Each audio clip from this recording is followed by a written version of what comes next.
Right, so yeah, good morning, America, North and South. Very early for those of you in the Pacific. I know we have at least Ron and Roger over there. I believe they're up and watching. Good afternoon to Europe and Africa. And good evening to anybody, I guess, east of about Moscow. Though, of course, if you're in Japan or Australia, New Zealand, I don't know that there's a reasonable greeting to offer you. But thank you for joining if you're out there.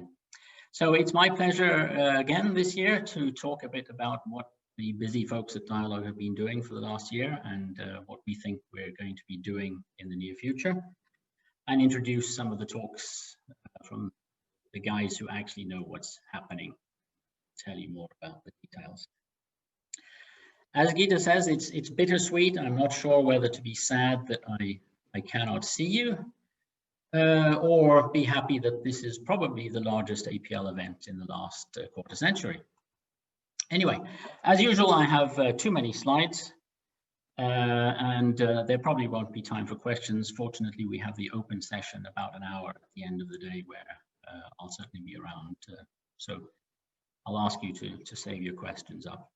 So on the roadmap, we have many destinations, because the border lines between these different categories of work that we do are a bit fuzzy, but they help, I think, to, at least for me, to organize my thoughts. So I'm going to be talking about each one of these areas where Dyalog is doing work and recap briefly what we have done and where we're going next.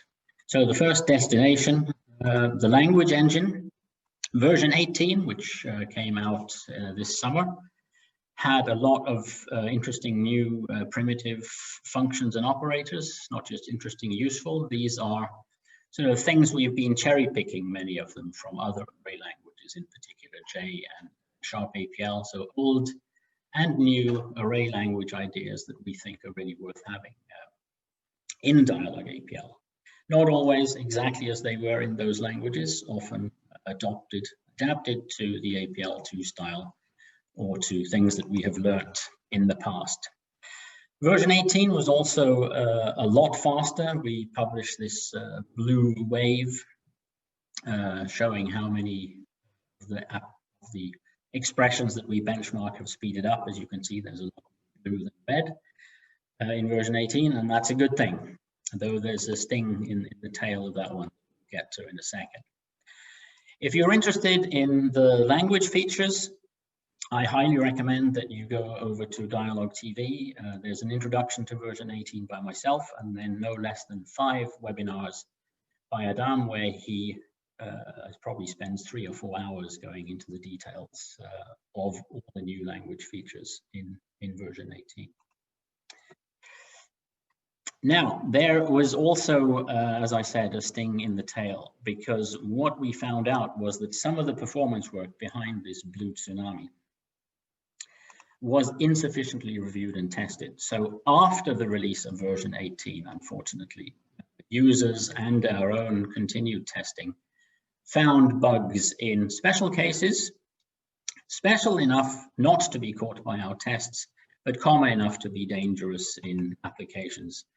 And we had to do something that we've never done before, at least not in my time at Dyalog, 15 years now. We actually had to go out and issue a caution to our via our support network and advise people not to put version 18 into production for a little while. And that, obviously, we apologize. I apologize deeply for that. I know it's been difficult for us, but it's probably caused significant problems at some of our customer sites. In some ways, it's the worst possible time, because the quality of Dyalog APL had been steadily increasing for a long time, to the point where people now rush it into production immediately, and then we did this. So examples of some of the things that were found, you can see there are special cases, some of them related to the availability of vector instruction sets and so on. This first one is interesting because it's a bug that is in the fallback code that is used if an Intel chip does not have SSE instructions. And we had no such machine available, but one of our customers had a misconfigured virtual machine, which did have SSE instructions, but the virtual machine had been set up to say that there were none. So we fell back and they found this bug. So many of these we have fixed. In other cases, we've implemented a temporary fix, which is to disable the optimization, and we'll return to it in version 19, or perhaps later. So we've had several members of our development team reviewing all of the optimized code from version 18, completing code coverage for the things that we, consulting with users, decided were the most widely used primitives of those tuned, creating frameworks that allowed us to do more complete testing. And the good news now is that we have found no new defects since the beginning of October, and we're starting to feel that version 18 is good enough. We're comfortable enough to withdraw the warning, and we'll be issuing a DSS patch towards the end of November, and also provide new installation images, update the free versions as well, because we don't want these bugs out in the wild. So, so that was version 18 language engine, and of course in version 19, then we're going to be quite conservative. We're not planning to do any new work on primitives or indeed any tuning work, except perhaps restoring some of the disabled optimizations from version 18, and we'll be focusing on reviewing a lot of code, in fact, and building out code coverage for all primitives, and probably not do an awful lot to the core language engine until we under control. And we've also changed our procedures. Previously, a peer review with a colleague was only required for patches that were going out to supported versions, and now they'll be required for absolutely all changes to primitives in the future. So that was the interpreter. There are a couple of comments to make about compilers. We are considering actually withdrawing the mechanism known as J's compiler, where you could optimize functions using 400 IBeam. I don't think these are widely used. There have always been sort of differences in behavior between the compiled code and the uncompiled code, and we think there are better ways forward.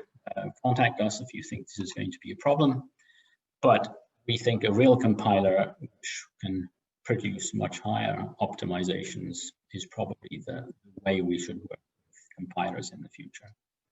So Aaron Zhu has completed his PhD on compiled APL and is now working on his co-difference compiler alongside the team. This is an open source project, so you can follow his progress and contribute to his task list on GitHub. That was the language engine. Moving on to what I would call interfaces. So it's a bit hard to say when is something a tool or an interface, but I've decided here to talk about the interfaces to the JSON data format, where we added a couple of features to make Quad JSON more useful. The more interesting one, or the really fundamental one, is the .NET Core bridge. So over the next few years, or starting a few years ago, Microsoft has been in the middle of a transition where they are in fact replacing the old .NET framework with something that has temporarily been called .NET Core. But in the future, these two parallel .NET paths, the core and the framework, will become one. They'll just be called .NET. And we've been working on an interface to that. The interesting thing about that is that this is a cross-platform tool. So the same .NET platform is available on Windows, Mac OS, and Linux. And of course, that's something that we feel is really fundamentally worth targeting.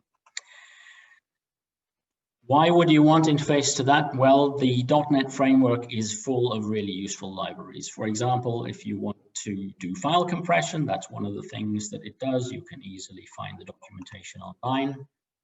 And then with the .NET Core interface, which is currently parallel to the .NET framework interface, In version 18, so this is a slide showing something that works in version 18 today. If you install .NET Core on Windows, Mac OS, or Linux, you can do file compression. You can, this example, create a folder from, you can zip a folder into a zip file using this same code that will work on all three of the platforms.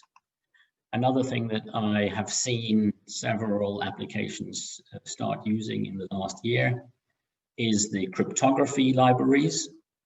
So again, it's really nice to be able to compute hashes or get GUIDs, that kind of thing, in exactly the same way. So you can develop your application on Windows or Mac, and then you can deploy it to Linux, and you don't have to make any changes to the code. That's sort of the typical pattern that we see. People do development on either Windows or Mac and then deploy to the cloud on a Linux box. So in the upcoming version 19, we'll be doing much more work on the .NET Core interface. So where the first version of this interface in version 18 allows you to consume .NET Core libraries, as those two examples show, version 18 doesn't allow you to do what you can do with the old .NET Framework interface, which is to wrap APL components up as .NET components. So the most important version 19 goal, one of the most important version 19 goals, is to extend the .NET Core bridge so that you can export APL code as classes the same way as in Framework. And something which will be the first time we can do from Dyalog APL on Mac OS and Linux, generate executables. Those will be the same on all platforms, of course. So that really broadens the your ability to deliver solutions in APL cross-platform. There's a few stretch targets. We know there are things people have reported to us in the .NET Framework that could have been better, or new features, generics, async, and so on that have come into .NET in the last, say, 5 years. The .NET Framework is now 15, 20 years old. And we're going to take the opportunity to change a few things, since people have to make slight changes to their applications anyway to move to. The new .NET Framework is not identical to the old one from Microsoft's hand. So some application changes are required anyway. John's going to be talking about this after the break. So there'll be more about that very soon. Application components. Yeah, when is something an interface? When is it an application component? This is perhaps the fuzziest border. I'm thinking of things like case folding, quad C, which was added to version 18, replacing the old 8.19 IBeam. This example is a bit weird. Why would you pass a namespace to quad C? The point of the example is to show that if you want to uppercase an array, quad C will just ignore anything which is not character data and only work on character data, which was something that was seen as a problem with the old 8.19 IBeam, that it would choke if you passed it data that happened to contain objects. It won't go into a namespace to find character data. It'll just uppercase, in this case, with a left argument of 1, all the character data found. Another very useful new system function that I myself have used quite a bit in code that I've written with version 18 is quad DT, which supports, I think, something like 30 or 40 different date time formats, of course, including the IDN format, which we see here, which is format number 1. So this expression says take a quad TS timestamp and turn it into IDN, a fractional IDN. And the last expression on this slide is not a line from a song by the Police. It's an example of how to format a date time. This is still experimental, hasn't become a system function yet. It's an IBeam 12 IBeam that allows you to format dates and times very easily. The HTML renderer, yeah, okay, so many of you may not know what the HTML renderer was, so very briefly reintroducing the HTML renderer. It's actually an embedded browser engine. It's the Chromium embedded framework, which is embedded inside Dyalog APL on Windows, Mac, and Linux, giving us an object that you can create with Quad WC of type HTML renderer. You can give it some HTML, JavaScript, etc., and it will pop up a window rendering that. And of course, that allows you then to build any interface. It's a bit like sort of a node engine built into APL. You can think of it that way. So this is now a few years old. To give you an idea of the kind of, it was very bare bones to begin with, and over the last couple of releases, I'm not going to talk about these in detail, but leave the slide up just for a few seconds so you can see the kind of things that people have been using the HTML renderer asked us for to make it easier to write applications. Printing to PDF, showing developer tools so you can debug your JavaScript and so on. For version 19, Brian, who is the biggest internal user at Dyalog, has this wish list.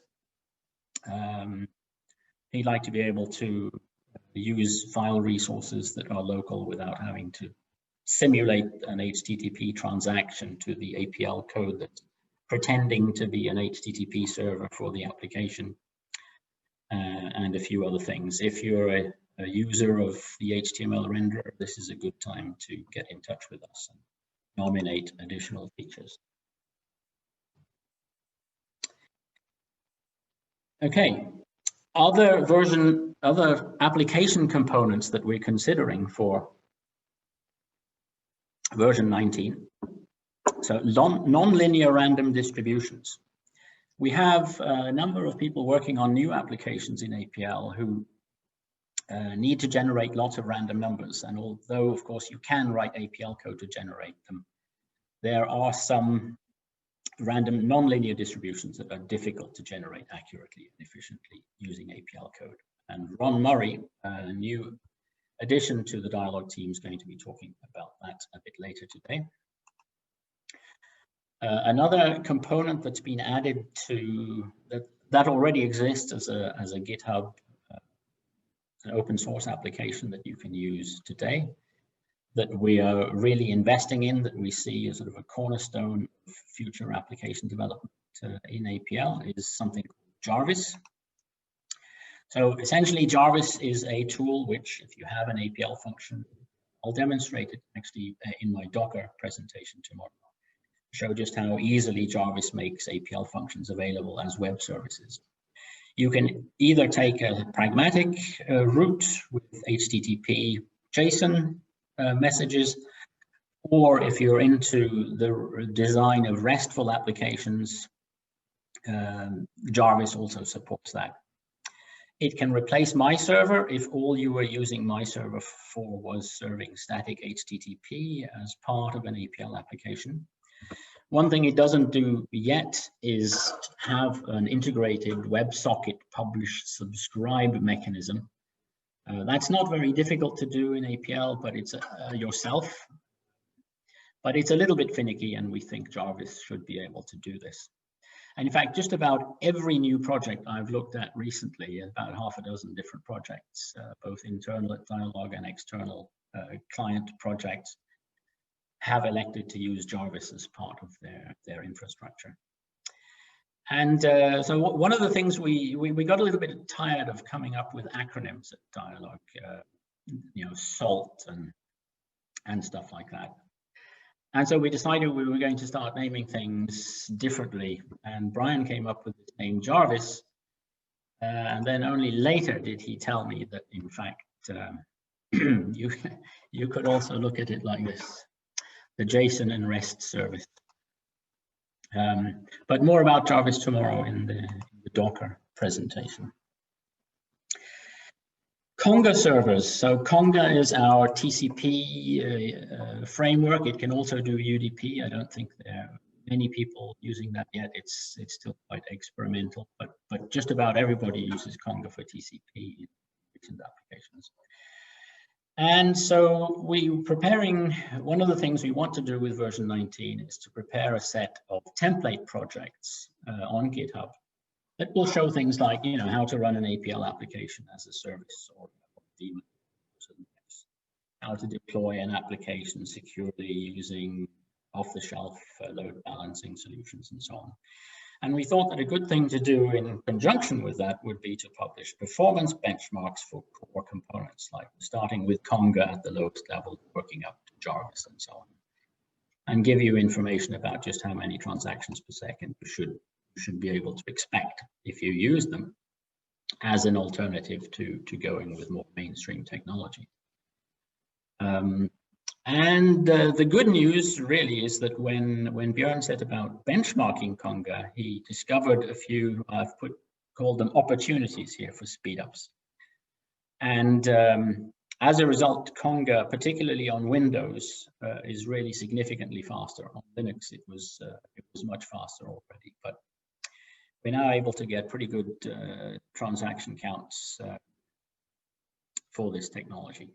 So I'm really pleased about that.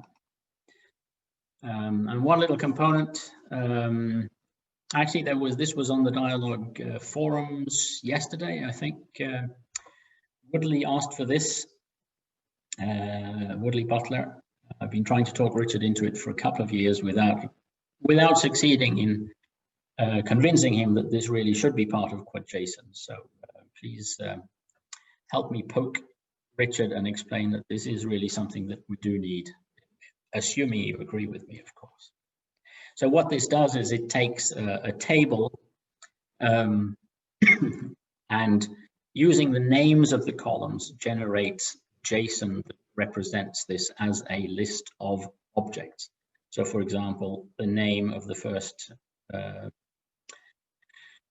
in the first record is Bobby, represented like this. You can do this in APL, but it would be more efficient if we could build it into what JSON or possibly some other component.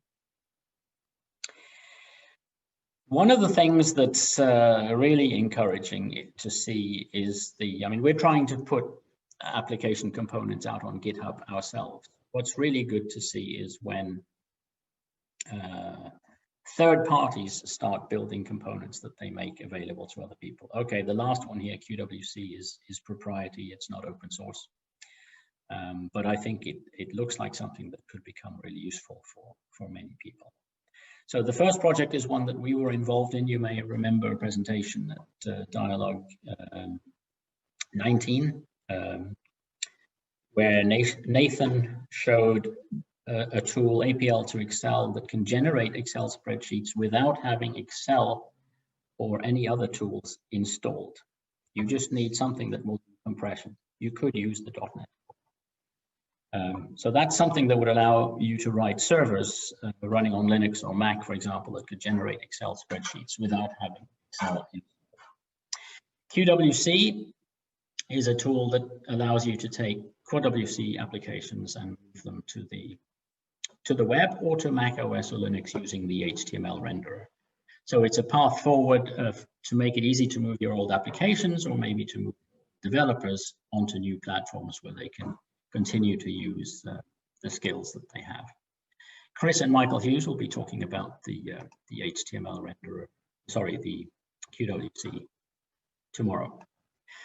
Yeah, as Gitta pointed out, we don't really have a good story yet for web interfaces, and the web frameworks are in a constant state of churn. And I'm talking to people outside the APL community. It doesn't really seem to me that anybody's very happy with the current state of the art. So we're a little bit wary about chasing after technologies that might, be very popular today and gone in 2 or 3 years' time. Our own crack at this, my server, was sort of targeting JavaScript the way it looked a few years ago, and I guess we've missed the boat on that one. It hasn't seen wide adoption outside Dyalog. We're still using it. We'll continue to support it, but I don't see us investing a lot in that anymore. QWC, I think, may offer a solution for certain types of applications. But the one thing that's very clear is that while this churn is going on, we must make sure that APL works really well as a service. So one thing we really will invest in is Jarvis and Conga for the people who built their own frameworks on top of Conga rather than using our components. Okay, so that was the engine, the interfaces, and the components made available for application development. There's the development tools themselves, things that you use during development. This was actually one of my standard bulleted slides, and PowerPoint suggested these icons, and I thought that was so cool that I decided just to go with them. Multi-line input was something we talked about last year. It was experimental in version 18, and John's going to tell you all about this after the break, the work that's ongoing, because this is going to be a pretty important part of version 19. There's link, and this, thanks to Adam for this slide from his presentation on link last year. This, like Jarvis, is a technology that we see as really central to modern application development. What it does is it creates links between your APL functions, operators, namespaces, classes in the workspace, and source files that you have outside. And so each code item, function, operator, etc., in the workspace is linked to a file. And the default configuration is that you're watching both sides. So if the object is edited, the file is updated. And if you edit the file using Notepad or VS Code, Max or whatever, the workspace is immediately updated. So you should think of the files as being your source rather than the workspace. And of course, I'm not going to spend a lot of time talking about that, but go and watch Adam's presentation from last year. He described the benefits of text file source very well there. But here's a screenshot of VS Code looking at some APL source code, showing the diffs, giving access to the Git logs, and really providing a lot of functionality to help you manage your application, deploy it safely, that we no longer have to do with Dyalog. This is really how things are going to work in the future, I'm sure. There's a link version 2 in development that we'll probably start testing quite soon, earlier than we start testing Dyalog version 19 itself. More and more of our components like ride, link, etc. are decoupled from our release cycle, but there's a bit of connection still between link 2 and version 19. It will be the version distributed 19. It's going to be sort of a much more industrial strength version. 2.0 was pretty good, but 2.1 is getting really serious. It's being cleaned up, documented, etc. Ride. Many of you may be still not really familiar with Ride. This is a screenshot of Ride. It's a remote IDE.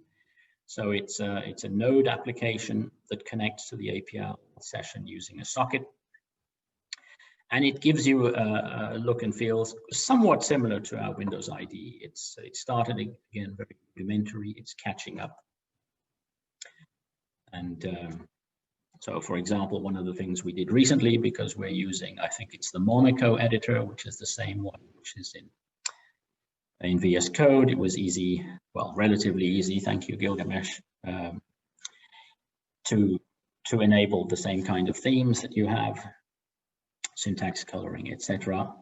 The Ride goals for version 19 are really focused around debugging multi-threaded server applications. A lot of our energy is going into cross-platform, building applications, deploying them in containers, running multi-threaded servers as part of an application. And we know that Ride still has some quite significant weaknesses when it comes to debugging multi-threaded applications. So this winter we'll be working hard to to deal with those properly. We want to make RIDE much more sensitive to the active version of APL. At the moment, it sort of has a fixed set of a fixed language bar, but we're going to make it query the APL version, adjust things much more than it currently does. Remember, responses to confirmation prompts when you are saving, how you want to save functions and so on. Of course, it needs to support input. So that's RIDE. In addition to the updates to RIDE and link, JD is going to be working on finishing multi-line input. We'll talk about that in a minute. And some quite significant work to revise the handling of I/O to facilitate things like shebang scripting, redirected I/O, make APL much more of a first-class citizen on platforms like Linux, where you want to do scripting and so on, and make it work better in headless environments. At the moment, if you create a Docker container with APL, you have to attach a sudo TTY to it. Otherwise, we don't generate all the session information that it needs to provide you with the debugging environment. So we're cleaning up stuff like that to make it possible to really server applications completely headless with nothing attached until the application requests or allows RIDE to be connected to it. That sort of thing. And John's on after the break to talk more about scripting and so on. Again, it's really good to see tools for APL application development being built outside Dyalog. Acre Desktop from the Carlyle group is something that's growing in adoption, is my impression. In their own words, it's a simple project management system and makes working with Git really easy. So I recommend you take a look at that. And finally, something that I've really been looking forward to being able to talk about, to demonstrate, because we've been talking about this for ages. One of the most important things that's sort of lacking in APL is a widely adopted package management system. Most big APL shops have their own package managers that are integrated with their development environment, but here is a package manager for APL that we hope will be adopted at least for new applications. So Tatang is a way to package APL. It's a tart, right? It's built on Acre. It's developed by Kai at APL team. Dyalog's been involved in the design, some of the funding. It's still pretty rudimentary, but I'm going to use this slide again. This is something which I think is really important, at least if you're new to APL and considering starting an application in APL. So it's fairly rudimentary. The web page is not yet very rich. And I was going to do a demo, but I chickened out at the last minute because I was sure I was really going to run out of time badly. So here are just some screenshots from the demo that I have done interactively.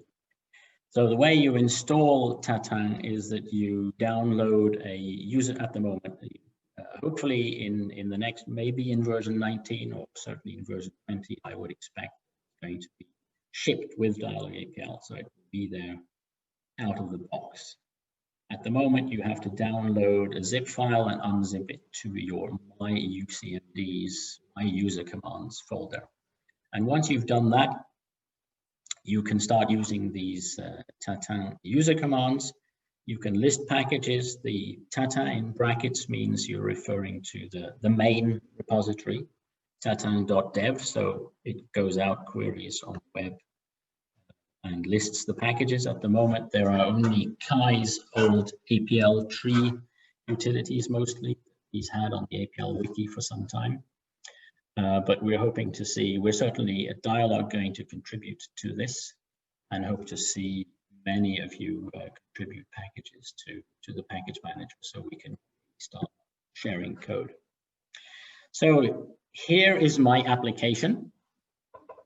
I'm going to use a tool called Code Coverage, which Kai has developed and uploaded to the package manager. So you can see here I have some code which has a conditional, it's got a branch, it's going to go one way or the other, and I'd like to do some testing of it and check whether I'm getting code coverage.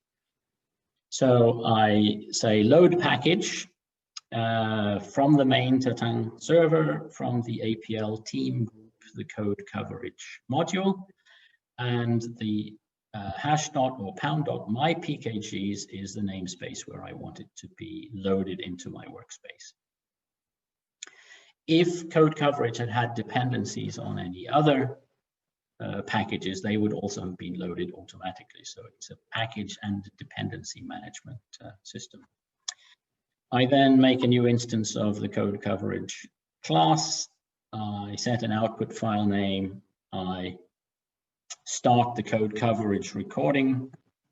I run my test script, which as you can see is not very comprehensive. I stop, finalize. I'm not sure which language, which variant of English has finalize spelled like that, but there may be one.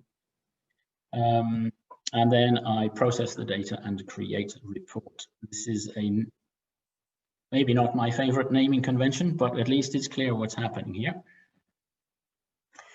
And as a result, the code coverage tool generates this HTML file, which tells you what you need to know. You've got 67% code coverage, which is a bit interesting, but I guess that has something to do with whether you count else lines and end ifs as executable lines of code. But clearly we missed out. We need to enhance our test suite because we didn't cover the else key. So I really do hope that you have a taste of the tart. Comment on it, because it is a prototype. It may be that there are things about it that should be changed before to make it more attractive. Contribute packages, please. And the one thing which we will do at Dyalog is to think about whether we actually need some language extensions, because if we go back to the example, you can see that I have to put this pound dot or #mypkgs in front of every invocation. What might be nice is to come up with some maybe an extension to quad using, I'm not sure, but some kind of language extension that makes it easier to consume packages. So you can say, load this package and make it look like it's in the current namespace. At the moment, we've decided to see whether we can do without that, but it may well be that maybe an extension to quad using. Right, so the the final destination that the development team is working on as development work is what I call deployment. And version 18 really added some important new functionality here, in my opinion anyway. So we can launch APL directly on source files. Before version 18, you could only launch the APL interpreter on binary workspaces, or there was something called a DIAP file, which was sort of a tiny little description of how to load some files that was brought in with Salt a long time ago. I don't think it's very widely used. What version 18 allows you to do is to run any APL source file, to be loaded on any APL source file. And it will automatically run functions, namespaces, and classes if you load some other kind of source file, or if you load a namespace that doesn't have a function in it called run, for example, then you need to specify an LX latent expression as well to launch it. So, for example, you could have a function like this, which figures out essentially what the load parameter was, and from that deduces which folder the application was loaded from. It then pulls up the HTML renderer and just outputs this hello world and tells you which folder it was loaded from. And the nice thing about this, of course, is not only your entire application is this one file. You just need to ship the file and then launch Dyalog this command. This will also run on Windows, Mac, or Linux and produce slightly different Chrome, but essentially be the same application. Another piece of text file functionality with version 18 is the configuration file, where in the past you had to use environment variables or different mechanisms for configuring APL on different platforms. There is now a configuration file format which allows you to provide both APL configuration, like the max was in this example, but also insert any of your own parameters in there and then have a mechanism for reading those from inside the APL interpreter. And these configuration files can cascade, so one can extend another, and they allow you to really, in a very flexible way, configure both, provide configuration for each individual user of the APL system, for each version of the APL system, or finally for each application can have in the application folder configuration file that modifies the environment. In version 19, the important deployment work is really going to be focused on containers. So we'll have new public Docker containers. In fact, the Jarvis one, both of these are already there for version 18 if you want to experiment with them. I'll be demonstrating them tomorrow. So there's a container with Dyalog APL Jarvis pre-installed, and there's one where you not only have Linux, but you also have the .NET Core installed. The work that I already mentioned that John is going to talk about after the break about the session IO really enables the use of these headless server applications, including deploying in containers and on headless Windows or Linux, Mac. We announced that you could get APL via NuGet packages. I think we only have one customer who's receiving them in this way. If you think that would be valuable to you, please contact us and we can have a discussion about what type of packages would be useful to you. A new feature that we're working on that Adam will be talking about tomorrow is something which is hard to, it could have been mentioned in almost any of these categories that we've been talking about. So this is going to be a core language feature. The interpreter is going to be able to read files or APL functions containing this array notation if it goes the way I hope it will.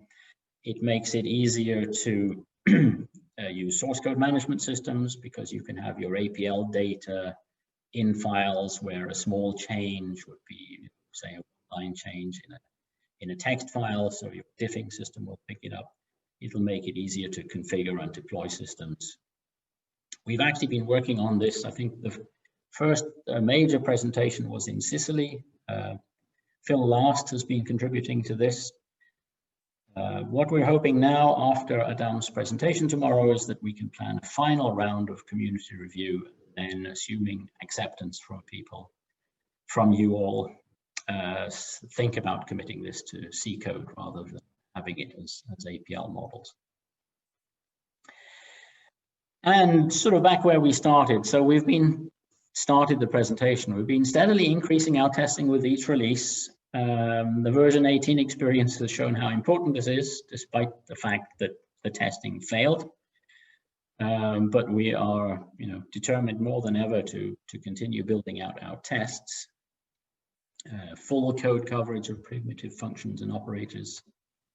We're starting on developing automated testing of the IDE as well. Many of the APL tools, Jarvis, etc., will have automated continuous integration this winter, so that every time a commit is done in Git, the tests are run platforms, so we be sure that everything is working as it should. But of course, the version 18 experience has shown that increasing the volume of testing is not sufficient in itself. It really depends on how you do it. We're also increasingly aware that we have client organizations in sensitive sectors, finance, healthcare, etc., that have a requirement to be able to audit core technology providers like Dyalog, have some insight into what their processes are. So we've decided to undertake something called the BSIMM audit. You can look that up on Google, of our development and operation practices. We're hoping this isn't going to slow us down too much, but we do think the time has come to start using tools like this to ensure consistent quality and security of our products and of your products in the future. So Gita talked about this quite a bit in her presentation. It's really important to start providing much more material for new users of APL. As Gita mentioned, we've for a long time been primarily focused on our existing customers who have their own internal training programs and so on. New users are rapidly becoming more and more important to us. So we'll be working on all of these things. We have 2 talks the next couple of days. We have Rodrigo, who has been an intern at Dyalog for a few months this summer. He's been working on reworking mastering Dyalog APL, the brick into an a much more flexible online tool. And Richard is going to be talking about the fact that there's actually the pandemic has perversely, or maybe naturally if you think about it, led to a much higher volume of APL materials online. So we actually have more meetings, more online APL, more APL material available than ever before. So Richard's going to talk about what we've done and how he's going to be continuing with. So that's it. Those are the destinations.